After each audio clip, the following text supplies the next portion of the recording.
Few things are as basic or important to life as our names, where we live, and what we eat and drink. The book of Daniel is famous for its dramatic stories and amazing visions, but it starts on a much more normal and relatable level, with a group of young friends grappling with life in a new city and new culture, and facing big issues around what to eat or drink. Daniel is a book of big questions thrown up by the defeat and captivity of God's people. If everything goes wrong for them, what does that say about God? Is he still in control? Does he still reign? Does he still care? And those are questions which many, probably most of us, still ask when faced with things going wrong in the world around us. And you might think that God would answer them on a grand and cosmic scale. And if we read on in Daniel, he does. But first, he roots all those questions in the lives of 4 young men. And in doing so, he shows us that he's not just the God of nations and multitudes, but also the God of individuals, of you and me, and that he cares not just about the fate of nations, but also about you and me and what happens to us and how we live our lives. And that's one of the things I love about this book, that it manages to speak on both the grandest and smallest of scales. And as it tells us of these young men, it shows us so much not only about God, but also about us and what it looks like to live our lives for him.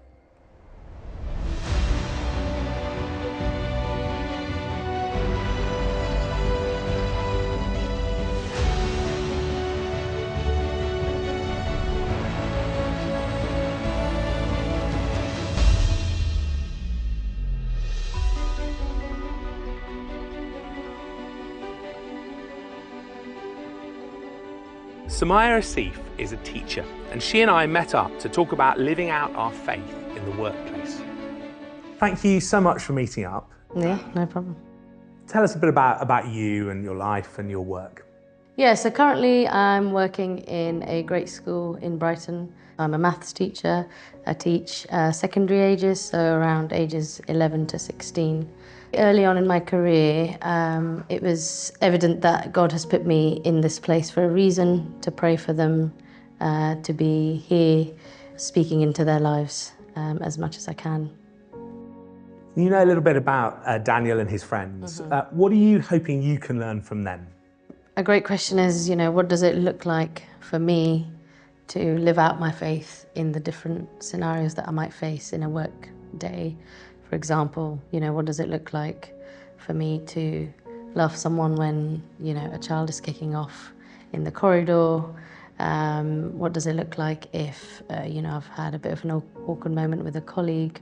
What does it look like if I'm surrounded by, colleagues on a Friday night and they're all gossiping about a certain person? What does it look like for me to actually show Jesus to them rather than join in with that situation? So yeah, I guess I'm just praying for that, praying for wisdom in that.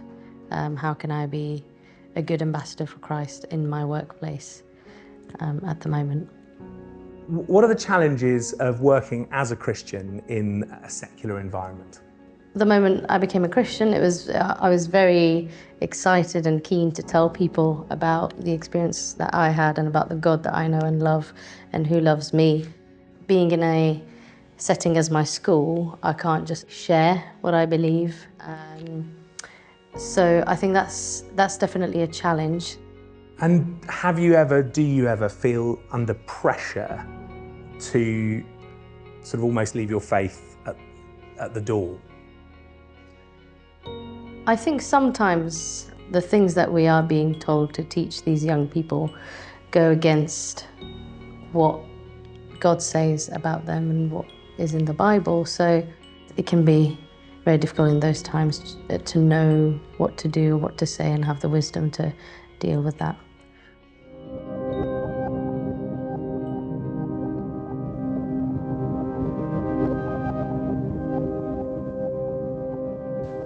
Daniel 1 is all about how 4 friends, Daniel, Hananiah, Mishael, and Azariah, begin to navigate life in a strange new context in Babylon. And it's clear from the outset that they were determined to put God at the heart of everything they did. which is amazing. The book opens with the trauma and shock of their exile from Jerusalem to Babylon, and they must have had so many questions and struggles. We know that they were the first in 2 or 3 waves of exile, all of which were part of God's wider judgment on Israel for their sins and rebellions against him. But would Daniel and his friends have known that then? And even if they did, they must still have wondered, why me? Why us? These 4 seem to have been some of the good guys, godly, faithful, committed, and yet they're the ones in exile while life continues back home as normal. Add in the difficulties and struggles of living life in a new and strange context, and you begin to see how lonely, hard, and painful this must have been for them. And yet that is the context in which they choose to put God first and live life for him. And so often in life and faith, we want things to be the other way round. We want God to answer all our questions first, to know how and why and how it's going to end. But it doesn't seem to work like that. Often God doesn't answer our questions or make things clear or show us how it will end. And yet he calls us to live for him even so in the midst of the confusion and brokenness of life, like Daniel and his friends. And I find their example so helpful and inspiring in that, because they show me what life is actually like. Not simple or easy or Instagrammable, but real. In some ways, Babylon is the archetypal place where God is not. Daniel and his friends are cut off from God's people and from the worship of the temple and all the rhythms and patterns of Old Testament faith. And yet, again and again, they discover that even there, God is with them and watching over them. Famously so, because that's what the grand stories of deliverance later in the book are partly about. God being with them and rescuing them, even from fiery furnaces and lions' dens and certain death. And yet, in some ways, the bits that hit home most for me are the smaller stories in chapter 1. God caused Daniel's boss to show him favor and compassion. And he gave knowledge and understanding to these 4 young men and seemingly watched over even their health and well-being. And those feel more like the sorts of things that our lives are about. Most of us don't face many life or death situations, but relationships with colleagues, doing our jobs well, or health and well-being are all things that we do grapple with every day. And God is with us too, even in moments and situations where we might not feel or expect it. Even more powerfully, actually, because as Christians, we can know a depth of relationship with God through his Holy Spirit beyond anything in the Old Testament. And so, even if life goes in directions we don't want, or we experience pain and heartache, we can know that God is and will be with us. And so there's a profound tension in Daniel. The 4 friends never discover why this happened to them, and they never get home. And so much of their life must have been tinged with sorrow and sadness. And yet they knew that God was with them even so, in the midst of their struggles and unanswered questions. And they saw the goodness and deliverance of God in small and crazy big ways. We often assume that it's either or, that if God is with us, then he'll always rescue us. Healing will come, our prayers will always be answered yes, and life will be easy. But Daniel shows us that it isn't like that. Life is both and, not either or. I love something Rick Warren said. Rather than life being hills and valleys, I believe it's kind of like 2 rails on a railroad track. And at all times you have something good and something bad. And so life with God is a story of both glory and struggle. And this story isn't just about inspiration and reassurance, but also challenge. Are you willing to trust and follow God, even through all the struggles and difficulties of life? If we are, Daniel has lots of resources and examples to help us work out what that looks like in practice. In chapter 1, we see the 4 friends figuring out life and with it a new work context in a confident and dominant culture with a different focus and different agenda to God's. which feels very familiar to our world today. The book's most famous for those moments when they say no to the world and culture around them. Starting here in chapter 1, where we read, Daniel resolved not to defile himself with the royal food and wine, and climaxing in dramatic refusals of Daniel's friends to worship an image of gold set up by Nebuchadnezzar, and of Daniel to stop praying each day, despite threats and orders of execution. Clearly, this book shows us there are times when we need to say no to the demands of the people and cultures around us. And that can be in the details of life, as for them with what they eat and drink in chapter 1, or on the grandest of scales, moments quite literally of life and death. There's no detail too small to matter, but no price too big to pay.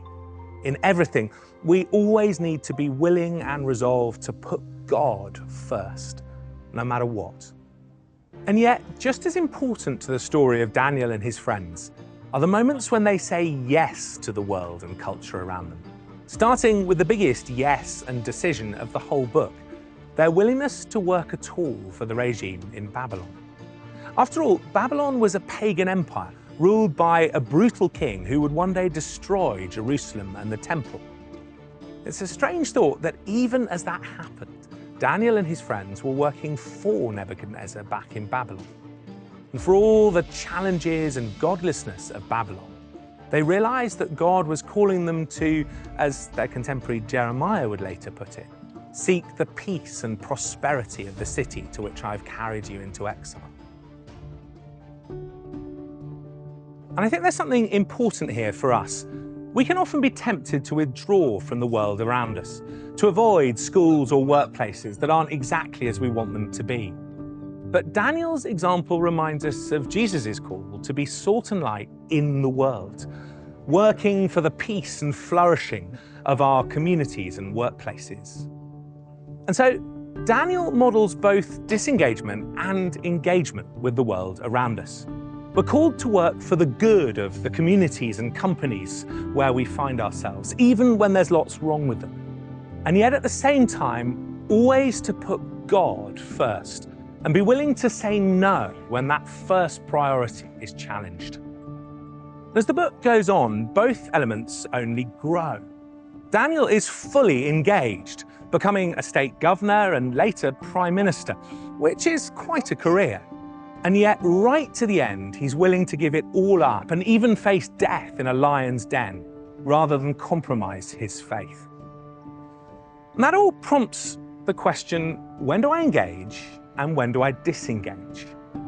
And this is where Daniel 1's example becomes a bit more complicated. One of the first things that we're told is that all four are given new names. Daniel, Hananiah, Mishael, and Azariah become Belteshazzar, Shadrach, Meshach, and Abednego. Now, that would be difficult for anyone, but for them there was an added religious dimension. Each Hebrew name actually said something about God. Daniel is, God is my judge, Hananiah, the Lord has been gracious, and so on. And each of their new names seems to have included a dedication to a foreign pagan god. Abednego is servant of Nebo, or Meshach, who is like Aku. Now, later in the chapter, they take a clear and bold stand against eating the king's food and wine. And I've often wondered why they don't do the same here. They can't have been happy about it, and yet they seem to let it happen. Why? And why not when it comes to the king's food and wine? I'd always assumed it was to do with it breaking Old Testament food laws. But there aren't any about wine, and yet they refuse that as well. I don't know, but the best guess I've heard is that it was something to do with the food and wine being dedicated to pagan gods. But I don't know, and I can't see why that's so much worse than you being dedicated to pagan gods through your name. So Daniel 1 seems clear that there are times when we need to say no and times we need to say yes, but less clear on helping us work out when and why. And I find that strangely encouraging. It reminds me that life is full of difficult decisions and situations. And often for many of us, it's not always clear what the right decision actually is. And I think this reminds us God knows that and calls us into those complicated places nonetheless, and crucially, will walk with us as we do.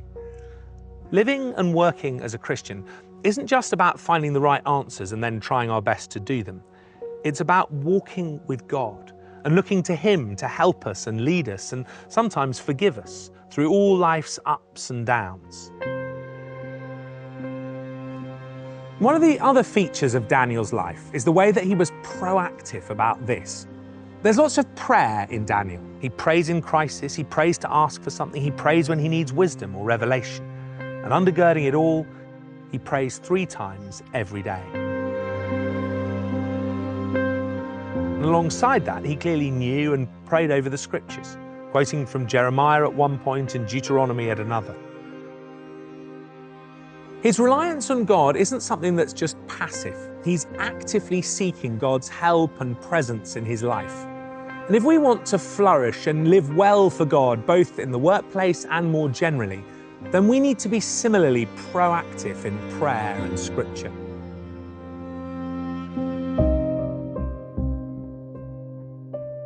What have you taken away from Daniel about how to live and work well? I think one of the really encouraging things about the story of Daniel is that he lived and worked in a secular setting, and he was able to still be faithful to God as well as present in his work and where he was. I also love the fact that he didn't object to having his name changed, even though it was a pagan name. And, you know, it just makes me think that working in a secular setting isn't as always clear-cut. Also the fact that he was a praying man, he prayed. People knew that. People knew that he was a praying man, and as I walk into my room in the morning, I will just walk around and pray over the chairs, because I know there's over 150 students on some days that'll be sitting down on these chairs, and I just think no one else might be praying for them. And if there was sort of one big takeaway, what would it be? You know, there are ups and downs in your workplace, but we know for sure that, you know, God is with us. He is answering our prayers. We can call on him whenever, for whatever, and yeah, that's a real blessing and a privilege as a Christian that we get to say that. Fantastic. Thank you so much. I really, really appreciate it. No problem. My pleasure. And that's really the heart of what this book shows us about living life well. Life and work can be difficult and confusing, and following God doesn't just make it simple. But if we put God first in our hearts and our priorities, and we look to and we lean on him, we can be confident that he will always be with us in it all.